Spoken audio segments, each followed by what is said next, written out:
Tu es dans ta cuisine, un soir ordinaire, le frigo ronronne. La pluie tape doucement contre la fenêtre, tu verses de l'eau, et sans comprendre pourquoi, la surface du verre se met à vibrer comme si quelqu'un jouait une note grave sous tes pieds. Pas un tremblement de terre, plutôt un frisson. Les gouttes à la vitre s'étirent en larmes obliques. Le chat, d'habitude roi du canapé, se plaque au sol, oreilles en arrière. Et là, détail dégoûtant, presque intime. Dans l'évier, un reste de soupe oublié commence à faire des cercles, comme une peau de graisse qui se froisse sur une mer miniature. Tu lèves les yeux vers l'écran de ton téléphone. Pas d'alerte, pas de sirène, rien, le monde continue. Pourtant, quelque chose vient de passer près de nous. Pas près comme dans le ciel, près comme dans les entrailles de l'orbite, près comme un souffle froid sur la nuque de la Terre. Et si ce n'était pas un astéroïde, ni une comète? Et si c'était une planète, sans étoiles, un corps noir, errant, qui voyage dans le vide comme un requin dans une mer sans lumière? Tu es au bon endroit, on va parler exactement de ça. Pas en mode film catastrophiste, en mode glaçant, concret, presque physique, parce que la question n'est pas seulement « est-ce possible ?» La question qui colle à la langue, qui donne envie de se rincer la bouche, c'est « si une planète vagabonde s'approchait, on la sentirait ?» D'abord, dans l'eau, dans le corps, dans les animaux, dans les marées, comme un malaise qui remonte du monde. Et on ne pourrait pas désentendre le grondement. Imagine une planète, mais sans soleil, une planète qui ne brille pas, qui ne reflète presque rien, qui avale la lumière au lieu de la rendre. Les astronomes les appellent des planètes errantes, planètes orphelines, rogue planets. Elles naissent dans des systèmes stellaires comme le nôtre, puis quelque chose se passe. Une danse gravitationnelle trop violente, un géant gazeux qui bouscule ses voisins, un passage d'étoiles, une instabilité, et la planète est expulsée. Elle ne tombe pas, elle est jetée, propulsée comme un caillou par une fronde cosmique. À partir de là, elle n'a plus de maison. Elle traverse la galaxie avec une patience inhumaine. Tu pourrais te dire, d'accord, mais l'espace est immense. Oui, et c'est justement ça qui rend l'idée si terrifiante. On vit dans un océan où les monstres sont rares, mais on ne voit pas très loin sous la surface. Une planète errante, ce n'est pas un caillou de quelques kilomètres. C'est une masse qui peut faire trembler l'architecture même d'un système solaire. Si elle passe, elle n'a pas besoin de nous frapper pour nous détruire. Parfois, le passage suffit. Alors, première image à graver dans ta tête. Notre système solaire, ce n'est pas une horloge parfaitement stable. C'est un équilibre? Oui, mais un équilibre vivant, fragile comme une pile de verre. Les planètes tiennent parce que tout le monde respecte les distances. Le moindre invité trop massif, trop proche, c'est comme quelqu'un qui traverse le salon en courant. Il ne casse pas forcément un verre avec sa main. Il suffit qu'il percute la table. Et maintenant, pose-toi une question simple. Si une planète errante entrait dans notre voisinage, à quoi ressemblerait la menace? Pas à un point lumineux dans le ciel, pas à une explosion hollywoodienne. Au début, ce serait presque invisible. Et c'est là le twist. Le danger ne commence pas dans le ciel. Il commence dans la gravité. La gravité, c'est une main sans peau. Tu ne la vois pas. Tu la sens quand elle te tient. On a l'habitude des menaces qui arrivent vite. Météorites, tempêtes, éruptions. Une planète errante, elle, arrive comme une maladie lente. Une traction, d'abord imperceptible, puis une série de symptômes. Et certains symptômes seraient franchement répugnants à imaginer, parce qu'ils toucheraient tout ce qu'on croit propre et stable. Par exemple, les marées. Ce mot est trop doux. Les marées, c'est l'océan qui respire sous l'ordre de la Lune. Un rythme, une pulsation. Si une masse supplémentaire s'approche, une planète, même loin, le rythme peut se décaler. Au début, tu ne verras pas une vague géante. Tu verras des choses plus sournoises, des marées anormales, des courants qui changent, des littoraux qui se font ronger autrement, des écosystèmes qui se dérèglent, des bancs de poissons qui désertent, des algues qui prolifèrent, des plages qui sentent la fermentation. Et oui, c'est ça le dégoût. La catastrophe ne sent pas le soufre. Elle sent parfois le vivant qui pourrit parce que les cycles ont été tordus. Mais avant de te plonger dans cette noirceur, on doit régler la base. Peut-on vraiment entrer en collision avec une planète errante? En termes bruts, oui, c'est physiquement possible. Rien dans les lois de la mécanique céleste ne l'interdit. Le cosmos n'a pas de panneau sens interdit autour de la Terre. Il n'y a pas de barrière magique à la frontière du système solaire. Il n'y a que des probabilités, des distances, des vitesses, des trajectoires. Et là, je te donne une vérité inconfortable. La probabilité d'un impact direct est très faible. Mais les conséquences d'un simple passage proche peuvent être énormes. Donc la vraie peur n'est pas forcément percutée. La vraie peur, c'est désaccordée. Représente-toi notre système solaire comme une chorégraphie. Les planètes ne sont pas simplement en orbite. Elles sont en interaction constante. Elles se tirent et se repoussent légèrement.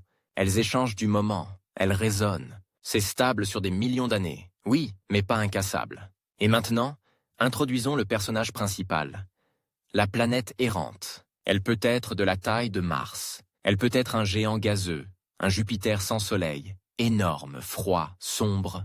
Elle peut même être une mini-Neptune riche en glace. Et chaque type change le scénario. Si elle est petite, disons une masse comparable à la Terre, son passage peut perturber. Mais pour provoquer un chaos total, il faut qu'elle passe très près. Si elle est massive, un Jupiter errant, alors même à une distance où tu ne la verrais pas dans le ciel à l'œil nu, elle peut déjà déformer la dynamique de notre système. Et ça, c'est un détail qui claque. Dans l'espace, la distance trompe. Une chose peut être loin pour tes yeux, et tout près pour la gravité. Alors, comment une planète errante nous atteindrait-elle? Elle ne viendrait pas en ligne droite vers la Terre, comme une flèche. Elle entrerait d'abord dans les régions extérieures, là où le Soleil garde encore des milliers de milliards de petits corps prisonniers. Au-delà de Neptune, il y a des mondes glacés, des objets transneptuniens, des noyaux de comètes, et encore plus loin, une sorte de halo de glace. Une réserve immense d'objets, si l'on veut. Si un intrus traverse ces zones, il peut secouer cette réserve et envoyer une pluie de comètes vers l'intérieur. Twist numéro 1. Donc, la planète errante pourrait nous tuer sans nous toucher, en déclenchant une tempête de projectiles. Tu vois l'ironie? Le monstre ne mord pas. Il remue l'eau, et c'est la houle qui noie. Maintenant, le film dans ta tête change. La menace n'est plus seulement un choc planète contre planète. C'est une cascade, une réaction en chaîne, une horreur à retardement. Parce qu'une fois qu'un intrus modifie les orbites des petits corps, on ne parle plus d'un seul événement. On parle de dizaines, centaines, milliers d'objets dont la trajectoire devient plus probable vers les régions internes. Et le pire, c'est le timing. Certaines comètes pourraient mettre des siècles ou des millénaires à arriver. Donc même si l'intrus s'en va, son coup de pied reste dans le système comme une malédiction en attente. Mais revenons au choc direct, parce que c'est la question qui te brûle. Et si elle nous frappait? Si une planète de taille comparable à la Terre percute la Terre, ce n'est pas une extinction. C'est une refonte. Une transformation du globe en enfer incandescent. L'énergie d'un tel impact dépasse tout ce qu'on met dans le mot « catastrophe ». On est dans une réécriture du monde. Une Terre qui redevient un chantier de magma. Une atmosphère arrachée ou transmutée. Des océans vaporisés. Pas un hiver, pas une crise. Un changement d'identité planétaire. Et si l'intrus est plus gros, là, c'est presque absurde. Une collision avec un géant gazeux n'est pas un crash comme deux voitures. C'est une disparition dans une masse monstrueuse. Une absorption gravitationnelle. Une dynamique où la Terre, littéralement, perd son statut de planète indépendante. Dans certains scénarios, la Terre pourrait être déviée, disloquée ou capturée. Et cette idée-là est délicieusement horrible. Capturer. Imaginer la Terre devenir une lune d'une planète errante.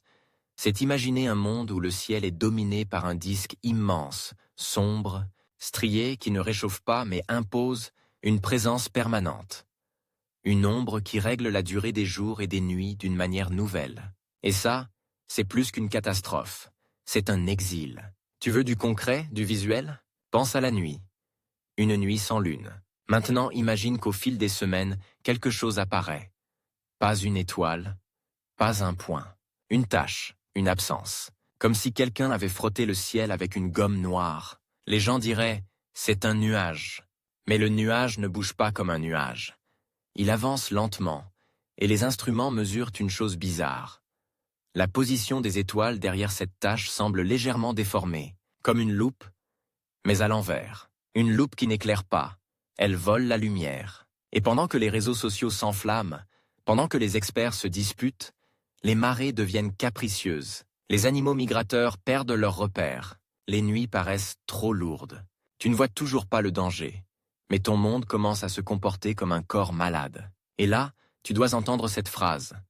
Le système solaire n'est pas isolé. Il se déplace dans la galaxie, il traverse des régions plus ou moins denses, il croise la gravité d'étoiles lointaines, donc, sur des millions d'années, des perturbations arrivent. Le cosmos, c'est un trafic lent. Alors, pourquoi n'en parle-t-on pas tous les jours? Pourquoi ce n'est pas un sujet grand public au même niveau que les astéroïdes? Parce que les astéroïdes, on peut les voir plus facilement. Ils réfléchissent la lumière, ils passent près de nous souvent. On a des programmes de surveillance, on peut, en théorie, imaginer des déviations. Une planète errante, elle, est rare, et surtout discrète. Froid, sombre, et si elle ne passe pas très près, elle peut rester longtemps dans une zone où elle n'est qu'une anomalie gravitationnelle. Un soupçon. Twist numéro 2. On pourrait détecter une planète errante d'abord. Non pas avec des images, mais avec des écarts. Des écarts dans les orbites d'objets lointains. Des trajectoires qui ne collent plus. Des petits corps qui s'alignent d'une façon étrange. Des comètes qui arrivent d'une direction atypique. Comme si, quelque part dans le noir, une masse invisible avait tiré sur la nappe. Et ça nous amène à un point crucial pour la tension de l'histoire.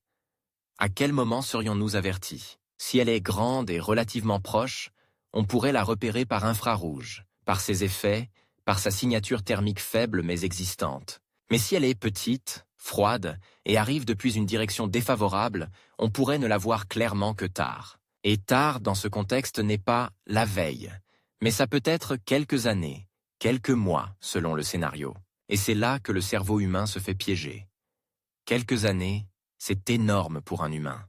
Et c'est minuscule pour une dynamique planétaire. C'est comme apprendre que la maison va glisser dans la mer. Pas demain matin, mais bientôt. Assez tôt pour paniquer. Trop tard pour oublier. Tu sens la montée? Parce que jusque-là, on parle de possibilités. Maintenant, on va approcher la mécanique de l'approche. Ce qui se passe quand l'intrus passe la frontière psychologique. Quand il n'est plus une hypothèse, mais un acteur. Imagine un intrus qui entre dans les régions externes. Au début, les astronomes notent quelques comportements bizarres. Un objet glacé change de trajectoire. Une comète, attendue dans un siècle, semble accélérer. Un autre corps, jusque-là stable, présente une orbite un peu trop inclinée. Rien n'explose, rien ne brûle. Mais les modèles commencent à demander « Qu'est-ce qui peut faire ça ?» Et puis, un matin, un télescope trouve une chose improbable. Un point qui se déplace lentement, trop lentement pour être un TEI. Astéroïde proche, trop massif pour être un simple objet. Les discussions s'ouvrent. C'est quoi? Une naine brune? Une planète? Les calculs se resserrent. Masse estimée, vitesse, trajectoire. Et là, phrase que personne ne veut prononcer à voix haute, parce qu'elle a un goût de métal. Croisement possible avec l'écliptique. Ce mot « possible » devient un poison. Parce qu'il suffit.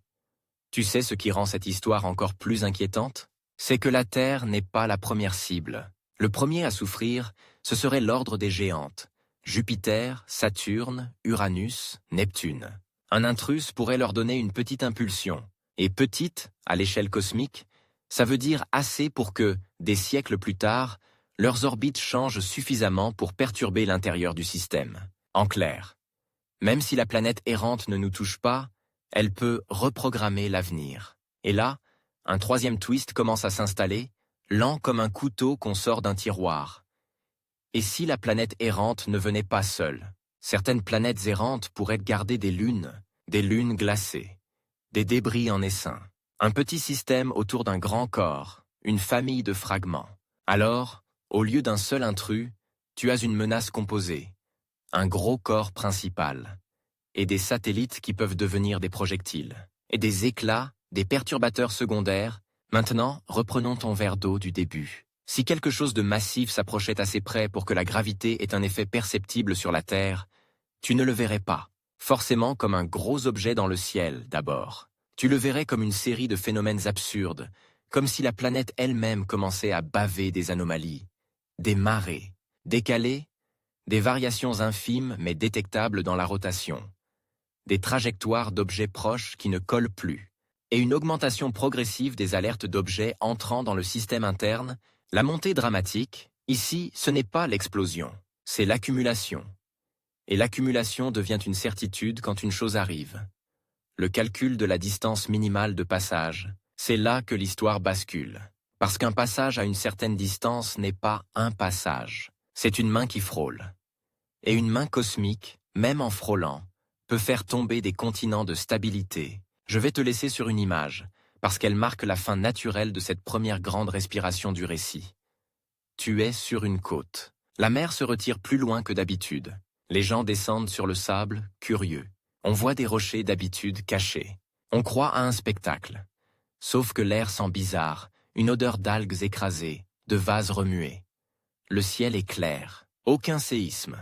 Et à l'horizon, la ligne de l'océan ressemble à une paupière qui tremble, comme si la planète entière retenait son souffle. Parce qu'elle vient de sentir, très loin mais déjà trop près, le passage d'un corps, qui n'a pas de soleil, pas de pitié, et pas de raison de nous éviter. Le piège, avec ce genre de menace, c'est qu'elle ne fait pas toc-toc à la porte. Elle ne déclare pas la guerre. Elle se contente d'entrer dans la pièce, silencieuse, et tout ce qui est léger commence à bouger tout seul. Dans les premiers jours suivant la découverte, le monde réagirait comme il réagit toujours. D'abord avec des blagues, un nom de mème, un filtre, une chanson. On fabriquerait des t-shirts avant de comprendre qu'on fabrique des t-shirts au bord d'un gouffre. Puis viendrait la phase des clans. Ceux qui crient à la fin du monde, ceux qui crient à la manipulation, ceux qui vendent des kits de survie cosmique et ceux qui demandent calmement « Quelle est la probabilité ?» Et c'est là que l'horreur se fait subtile. La probabilité, au départ, serait floue, parce que pour une planète errante, ce n'est pas la luminosité qui te donne sa trajectoire. C'est une combinaison de mesures, de recalages, d'observations répétées. Pendant qu'on calcule, l'objet avance. Et plus on affine les chiffres, plus la narration collective se resserre comme un nœud. On verrait apparaître un mot qui ne devrait jamais être prononcé dans la même phrase que Terre. Incertitude orbitale. Ça sonne technique, presque inoffensif, mais traduisez-le en langage humain. On sait qu'un camion arrive dans la rue.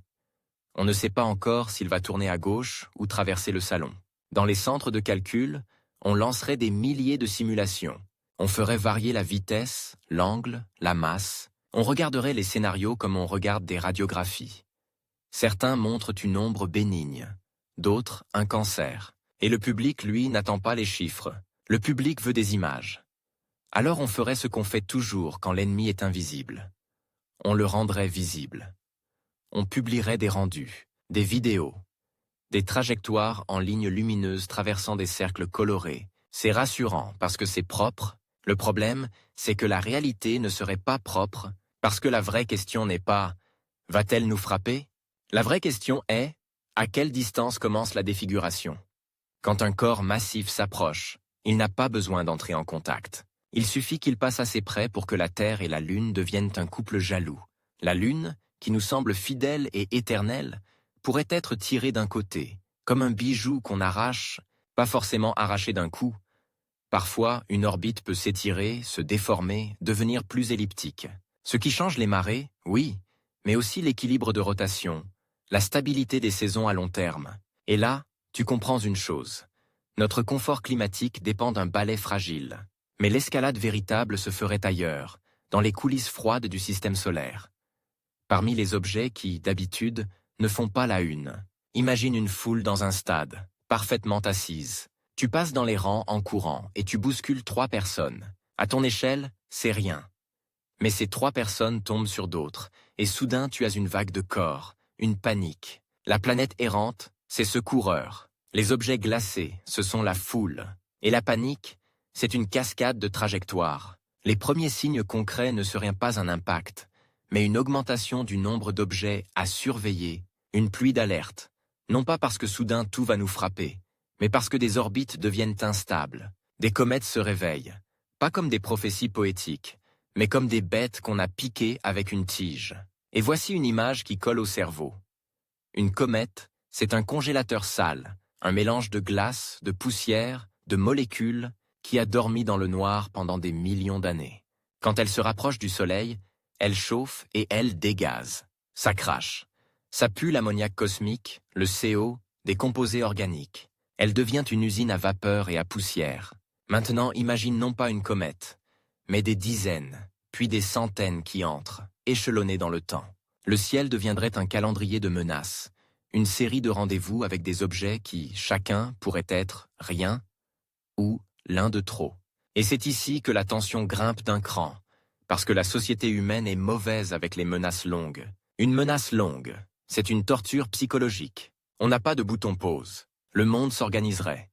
Mais comment? Il y aurait des réunions, des protocoles, des plans d'évacuation des côtes si les marées deviennent folles, des évaluations d'infrastructures, et en parallèle, une course plus silencieuse, plus brutale, celle de l'astronomie de défense. On scruterait, on recalculerait, et à chaque nouveau point de données, la trajectoire sur l'écran bougerait d'1 millimètre, et des millions de gens respireraient, ou s'étoufferaient en même temps. Puis viendrait le moment où la planète errante deviendrait familière. Et ça, c'est peut-être le détail le plus dérangeant de tous. On s'habitue même aux monstres. Au début, c'est la chose. Ensuite, c'est elle. On lui donnerait un surnom, un nom mythologique, un nom de déesse ou de démon. On imprimerait ce nom sur des mugs. Les journalistes l'utiliseraient sans frémir. Et pendant ce temps, dans la mécanique du ciel, l'intrus continuerait à avancer, indifférent à nos émotions. La progression physique, elle, serait perceptible dans les instruments bien avant nos yeux. Des anomalies de trajectoire dans certains objets, des perturbations très faibles mais cumulatives, ça ressemblerait à de la comptabilité cosmique. Des colonnes de chiffres où, au fil des semaines, une erreur se répète. Une erreur qui devient une signature. Quelque chose tire. Et c'est là que le twist le plus cruel peut entrer en scène.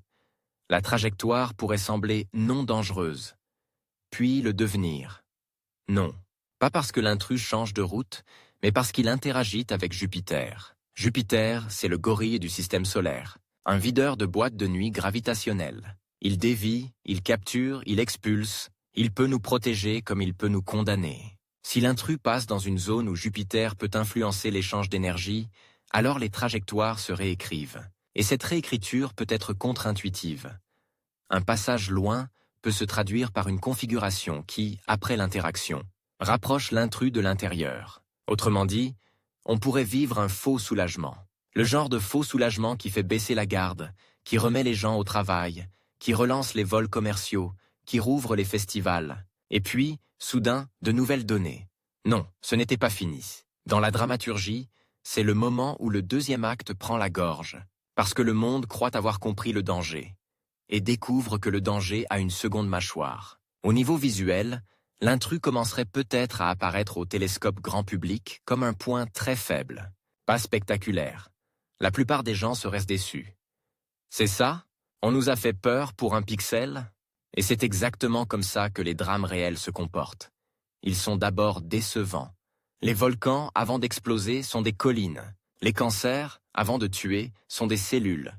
Mais ensuite, il y aurait une nuit où, dans certaines conditions, l'objet deviendrait visible. Non pas parce qu'il brille, mais parce qu'il cache. Un transit improbable devant une région étoilée dense, un morceau de ciel qui perdrait soudain de la lumière, comme si quelqu'un avait soufflé sur les étoiles. Tu verrais des vidéos, regardez, ça mange le ciel. Et ce verbe, manger, déclencherait quelque chose de primitif, parce qu'on comprend instinctivement la prédation. À ce stade, la planète errante ne serait plus seulement une menace abstraite, ce serait une présence. Et la présence, elle fait naître une question qui rend fou. À quoi ressemble-t-elle vraiment? On imaginerait une sphère de roche, noircie, fissurée, peut-être couverte de glace à la surface. On imaginerait des océans gelés, des plaines de méthane solide, des montagnes qui n'ont jamais vu un lever de soleil. Et là, une idée presque romantique viendrait infecter le débat. Et s'il y avait de la vie, la réponse émotionnelle est tentante. La réponse physique est plus froide. La vie a besoin d'énergie, mais l'énergie peut venir de l'intérieur, de la radioactivité, des forces de marée, de réactions chimiques. Une planète errante pourrait, théoriquement, garder un océan sous une croûte de glace si elle conserve de la chaleur, ce qui est fascinant et dégoûtant d'une autre manière. Un monde vivant, caché sous une peau gelée, errant dans le noir, pourrait venir nous frôler comme un organisme qui ne nous voit même pas. Un animal gigantesque, aveugle, qui passe au milieu d'un aquarium sans savoir qu'il effraie les poissons. Et pendant qu'on fantasme, l'effet le plus inquiétant commencerait peut-être à se manifester à grande échelle. Le déplacement des seuils. Pas une apocalypse immédiate, mais des seuils qui glissent. Le niveau de la mer lors des marées extrêmes, les régimes de vent, certains équilibres de pression. Rien qui se résume en une phrase, tout qui se résume en une sensation. Le monde n'a plus le même tempo. C'est là que naît l'angoisse collective la plus particulière. Quand tu ne peux pas pointer du doigt un événement, mais que tu sens une transformation. Quand tes repères deviennent légèrement faux, les pêcheurs diraient « la mer se comporte bizarrement ». Les agriculteurs, les saisons sont comme décalées.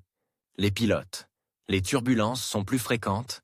Et dans les laboratoires, on verrait les chiffres s'aligner. De minuscules anomalies cohérentes, qui racontent toute la même histoire.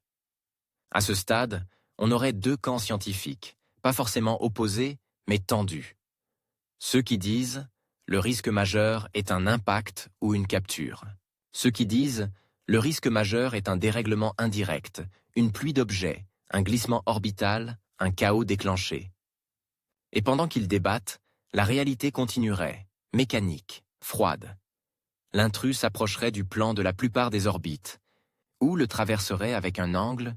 Chaque degré d'inclinaison devient un détail vital. Chaque incertitude devient une morsure, puis arriverait une nouvelle surprise, la plus sinistre parce qu'elle est petite. La Lune commencerait peut-être à se comporter autrement. Tu ne la verrais pas tomber, tu verrais des variations infimes dans les prédictions d'éclipses futures, des corrections dans les modèles, des besoins d'ajustement. Les satellites en orbite terrestre demanderaient plus de corrections de trajectoire. Les ingénieurs diraient « rien d'inquiétant ». Mais ils le diraient avec ce ton qui ressemble à une main tremblante sur un verre. Parce que dans l'espace, tout est lié. Si la gravité du couple Terre-Lune se modifie même légèrement, certaines orbites de satellites deviennent moins stables. Les systèmes de positionnement doivent corriger, les trajectoires des sondes changent. La précision se dégrade, puis se rétablit, puis se dégrade. Un monde moderne, dépendant de la précision, n'aime pas quand la précision devient capricieuse. Et maintenant, imagine un jour banal où ton GPS décroche une seconde. Une seconde, c'est rien. Mais dans l'aviation, dans la finance, dans les réseaux électriques, dans la synchronisation, une seconde mal placée est un domino. Alors, l'histoire se complexifie. La planète errante devient non seulement un risque cosmique, mais un stress-test civilisationnel. Elle appuie sur les failles humaines, avant même d'appuyer sur les failles célestes. Et puis, au milieu de tout ça, surgit le vrai point de bascule dramatique. La distance minimale de passage estimée commence à descendre. Les chiffres se resserrent, les intervalles d'erreur se réduisent, la marge se mange. On passe de « elle passera loin » à « elle passera proche » à « proche » dans un sens qui n'existe pas dans la langue quotidienne. Parce que « proche » en astronomie, c'est une insulte à la sécurité. Et là, dans le récit, il faut une image que tu peux sentir dans ta bouche. Imagine un train qui passe à toute vitesse sur un quai. Si tu es à 10 mètres, tu sens le souffle. Si tu es à 1 mètre, tu sens le vide te tirer. Si tu es à 10 centimètres, tu n'as plus le temps d'avoir peur. Tu es déjà aspiré. La planète errante, c'est ce train. Sauf que le quai, c'est l'orbite de la Terre. Et le souffle, c'est la gravité. Dans les scénarios les plus dangereux, l'intrus ne ferait pas que passer. Il pourrait provoquer un échange d'énergie qui déplace la Terre légèrement vers une orbite différente. Plus proche du Soleil ou plus loin. Plus proche, chaleur, amplification de certains équilibres climatiques, stress hydrique. Plus loin, refroidissement, glaciation, autre type de chaos. Tu vois le goût amer? Même sans collision, la Terre pourrait se retrouver dans une trajectoire qui change la manière dont les générations futures vivront, mangeront, respireront. Et c'est ici que le deuxième acte se permet un twist plus brutal encore. La pire conséquence pourrait être retardée. Parce qu'un passage qui n'anéantit pas immédiatement peut semer des instabilités qui, des décennies ou des siècles plus tard, conduisent à un alignement catastrophique, le monstre passe, tu survis, et tu vis dans une maison dont les fondations ont été sciées. Tu continues à rire, à travailler, à aimer, avec un craquement très lent sous le plancher. Le public, lui, voudrait un verdict simple, on va mourir ou pas? Et les scientifiques répondraient la phrase la plus insupportable du monde. Ça dépend. Et c'est là que naît le troisième élément du dégoût. Pas la destruction, mais l'attente. L'attente comme une salive épaisse, parce que l'attente transforme tout en mauvais goût. Le repas, la fête, le sommeil, même les levées de soleil deviennent suspects. Et maintenant, écoute bien. Dans ce genre de crise, un événement petit suffit à changer l'atmosphère mondiale. Un objet secondaire, une comète, dont la trajectoire devient préoccupante. Pas la planète errante elle-même, mais un caillou qu'elle a dévié, on annoncerait « probabilité d'impact ». Faible mais non nul. Et la planète entière entendrait non nul. On commencerait à parler d'abri, de protection, de plan, de stock. Les gens se rueraient sur des choses absurdes. D'autres resteraient stoïques. Certains deviendraient dangereux. Et pendant que l'humanité se regarde dans le miroir, le ciel, lui, reste calme. C'est ça le plus dérangeant. Le cosmos te menace avec un visage neutre. Alors, l'histoire prend une direction plus tranchante. Quel est le scénario le plus crédible de collision? Pas forcément un face-à-face, plutôt un enchaînement. L'intrus passe, perturbe la Lune, perturbe la Terre, ou perturbe d'autres planètes, et au fil des boucles, orbitales, les trajectoires deviennent plus serrées, plus chaotiques. Une collision devient possible si, à un moment, les deux mondes se retrouvent au même endroit au même instant. C'est rare, oui. Mais c'est exactement comme ça que les choses rares arrivent.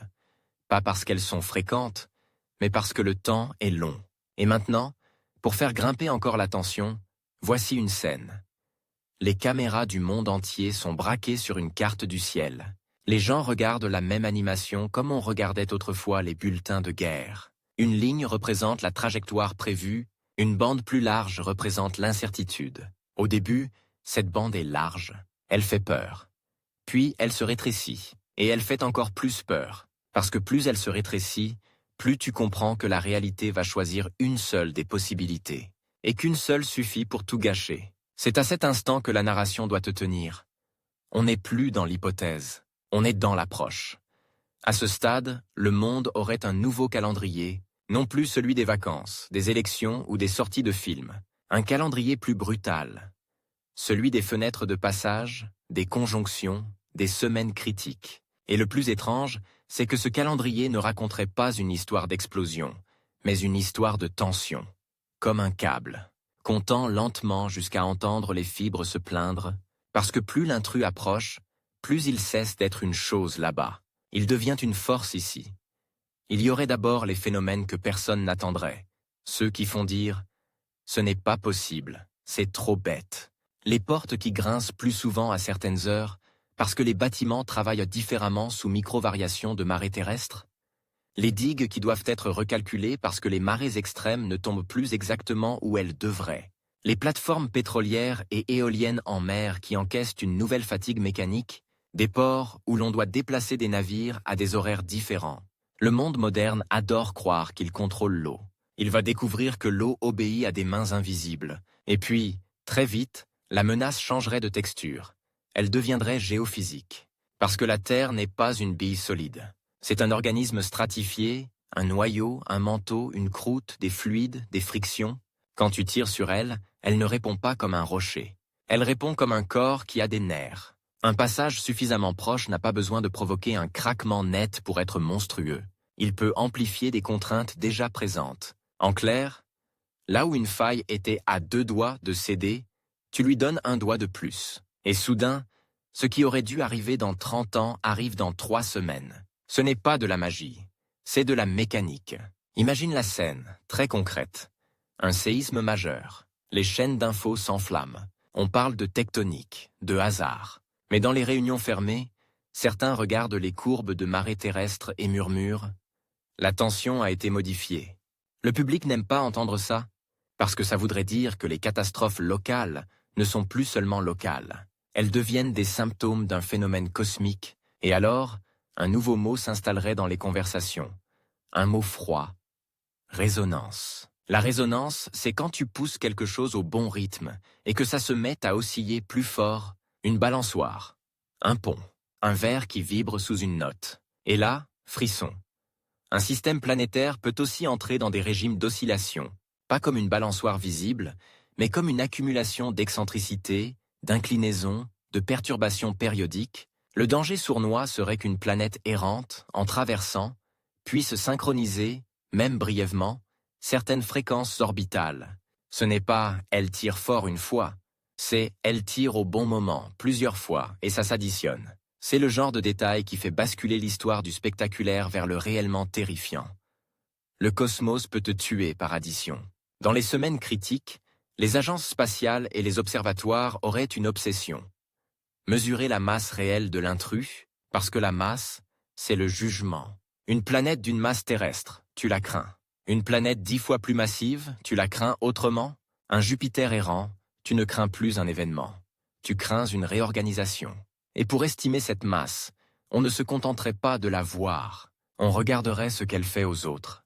On observerait comment elle déforme les trajectoires d'objets connus, comment elle perturbe les orbites. C'est comme connaître la force d'un vent, non pas en regardant l'air, mais en regardant les arbres pliés. Et voilà le twist qui dégoûte un peu parce qu'il est humiliant.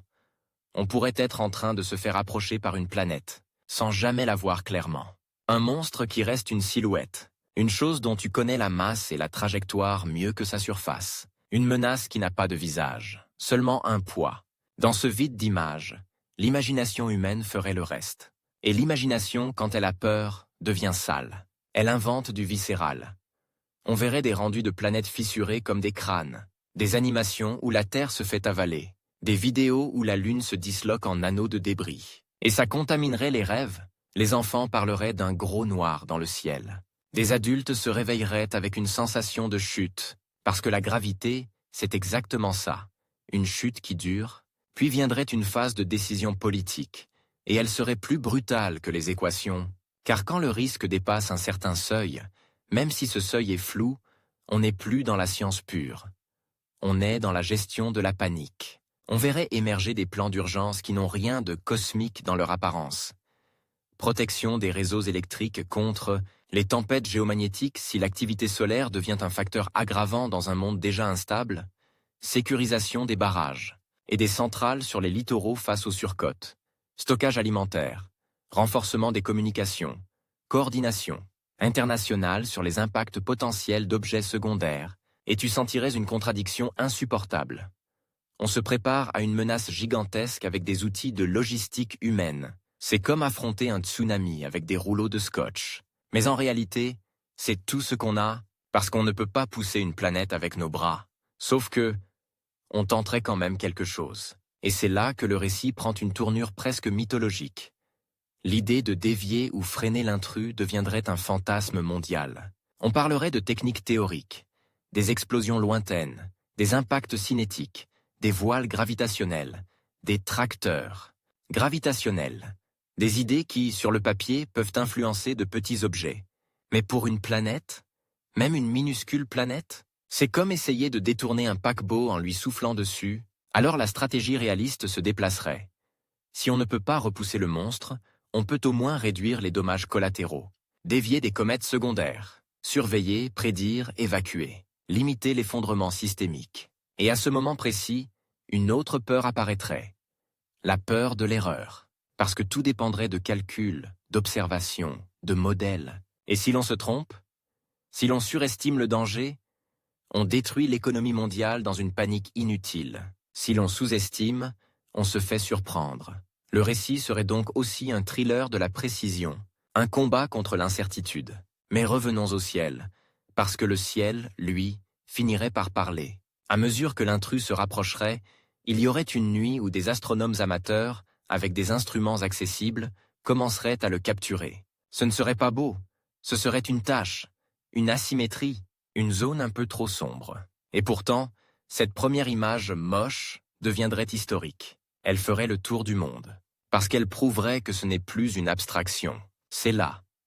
Et c'est alors que quelque chose de profondément humain se produirait. La bascule de la peur vers la colère. Pourquoi on ne l'a pas vu plus tôt? Pourquoi on ne nous a pas prévenus? Pourquoi on ne peut rien faire? On chercherait des coupables dans un univers sans intention? Et ça, c'est un poison social. Pendant ce temps, la mécanique céleste continuerait à devenir plus intime. Le passage proche d'un gros corps peut entraîner des effets de marée sur la Terre elle-même, des déformations du globe, petites mais réelles. La Terre se déforme déjà sous l'effet de la Lune et du Soleil. C'est discret mais mesurable. Ajoute une masse supplémentaire et tu changes le niveau de ce pompage. Le sol, littéralement, monte et descend légèrement. Ce n'est pas un film, c'est une pulsation. Et voici l'image dégoûtante, celle qui mélange fascination et malaise. Le monde entier, au sens littéral, deviendrait un peu plus mou. Comme un fruit qu'on presse doucement, il ne s'écrase pas, mais il cède. Et dans ce céder se cache une énergie. Friction, chaleur interne, stress accumulé. Si l'intrus passe assez près, tu peux chauffer l'intérieur d'un monde par marée. C'est comme ça que certaines lunes volcaniques existent. Elles sont pétries par la gravité. Alors la question devient, la Terre peut-elle être pétrie? Pas au point de devenir un volcan total d'un coup, mais au point d'augmenter la probabilité d'événements extrêmes, de réveiller des systèmes. Encore une fois, pas une apocalypse instantanée, une amplification. Et dans cette amplification, l'horreur prend un nouveau visage, celui de l'air. Car si les océans et le sol commencent à se comporter autrement, l'atmosphère suit, les systèmes de pression, les jet streams, certaines circulations peuvent changer. L'atmosphère est un fluide, les fluides adorent les petites perturbations qui deviennent grandes. Il y aurait des saisons étranges, des épisodes de météo plus capricieux, des tempêtes qui semblent hors saison. Et le pire, c'est que beaucoup de gens diraient « on a déjà vu ça ». Oui, on a déjà vu l'anormal, mais l'anormal, quand il devient systématique, cesse d'être un incident et devient un régime. À ce stade du récit, la planète errante aurait gagné une chose terrifiante. Elle aurait déjà modifié notre vie avant même l'événement principal. Et là, le deuxième acte touche son point de non-retour. La trajectoire estimée entrerait dans une zone où plusieurs issues deviennent plausibles. Passage à distance sûre mais perturbateur. Passage très proche, avec risque majeur pour le système Terre-Lune. Interaction avec une géante qui réécrit les cartes. Cas extrême. Capture partielle ou échange d'orbite. Parlons de capture, parce que c'est un twist qu'on n'ose pas regarder en face. Une capture, c'est quand l'intrus ne fait pas que passer.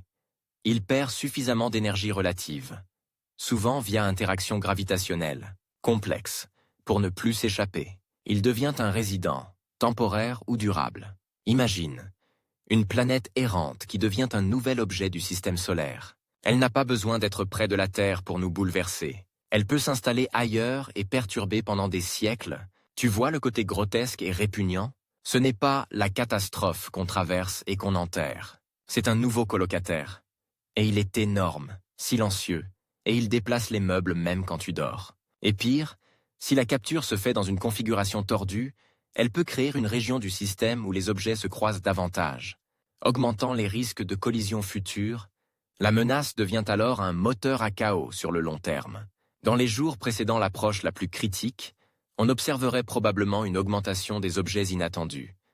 Des comètes, à longue période, surgissant de directions inhabituelles, comme si quelqu'un avait ouvert une porte de congélateur et laissé tomber tout un stock de glaçons dans l'escalier. Chaque nouvelle comète deviendrait un événement médiatique, et chaque événement médiatique deviendrait un catalyseur de panique ou de lassitude. Et c'est là qu'un dernier twist psychologique pourrait frapper. La fatigue de la peur. Quand tu as peur trop longtemps, tu t'émousses. Tu te dis, si ça devait arriver, ça serait déjà arrivé. C'est une phrase mortelle, parce que c'est précisément là que le ciel peut choisir son moment. Et maintenant, approche-toi de l'instant le plus cinématographique, mais dans le mauvais sens du terme.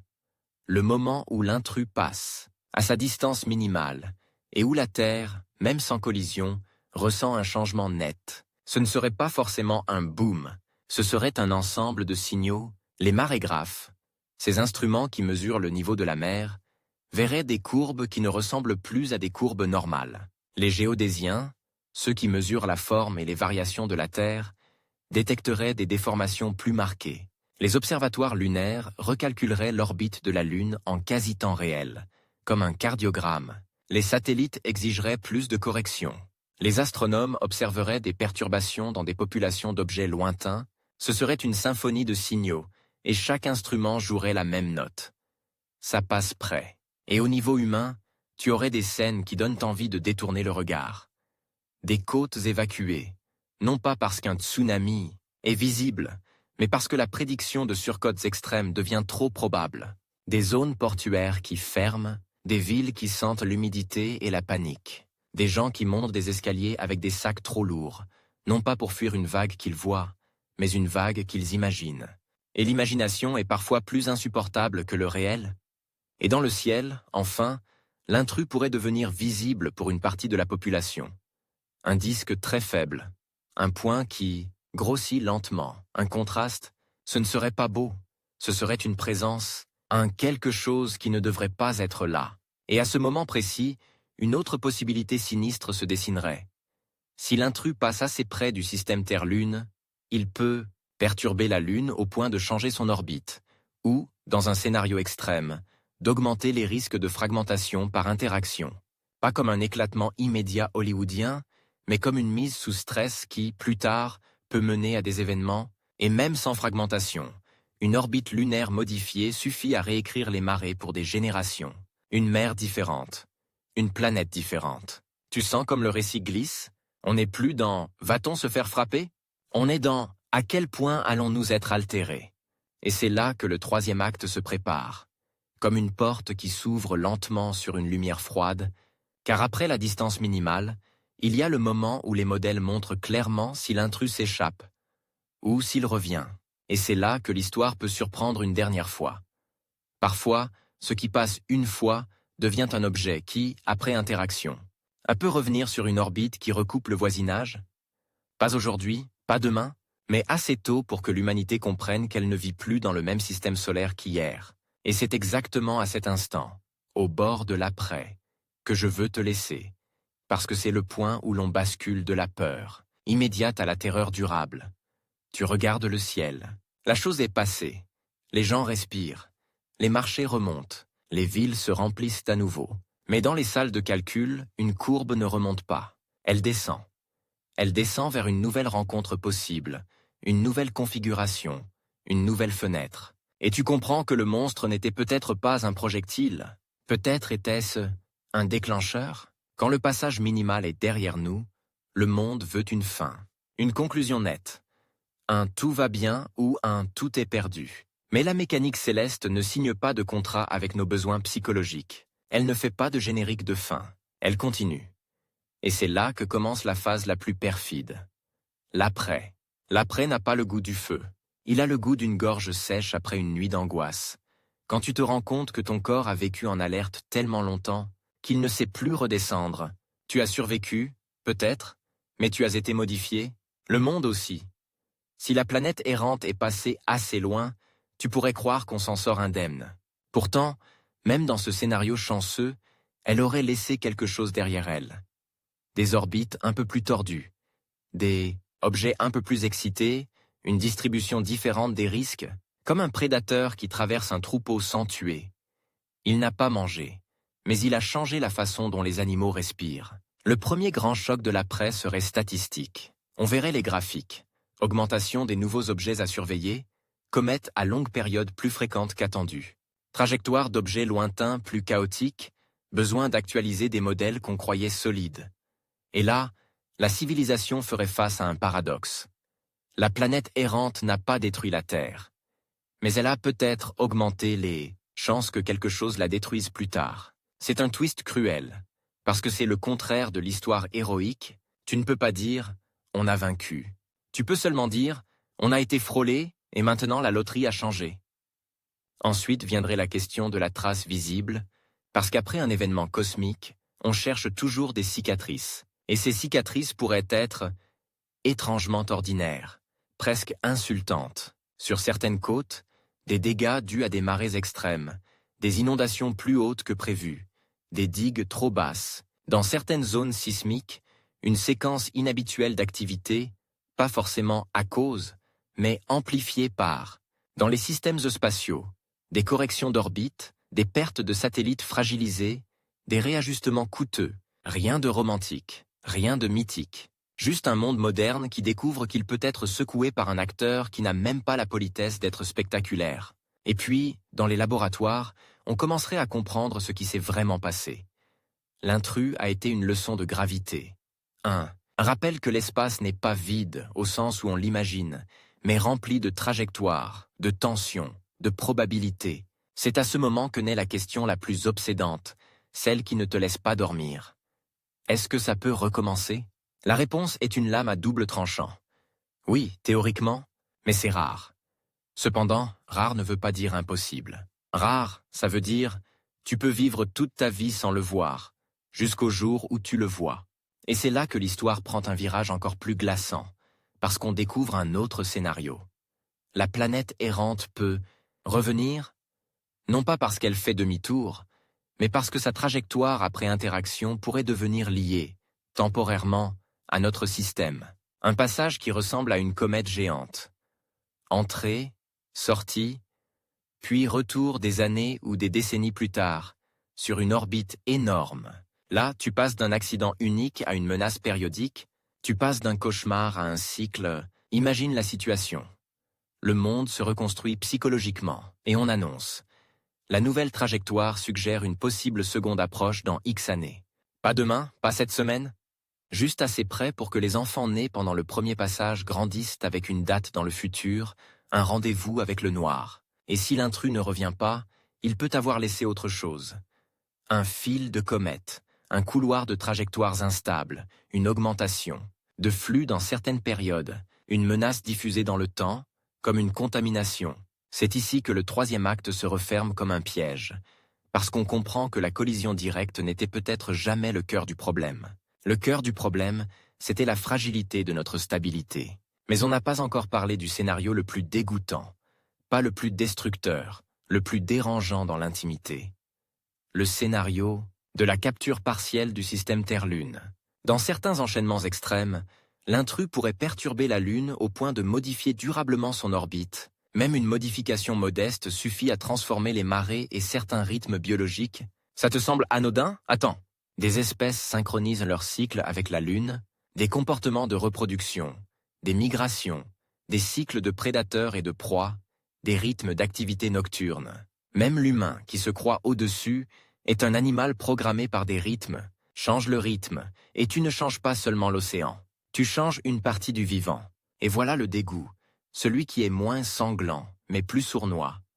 Un monde où certains écosystèmes s'effondrent, non pas dans une explosion, mais dans une lente désynchronisation. Comme une musique qui se désaccorde jusqu'à devenir du bruit, c'est le genre de catastrophe qui n'a pas de jour zéro clair. Pas de champignons nucléaires, pas de cratères.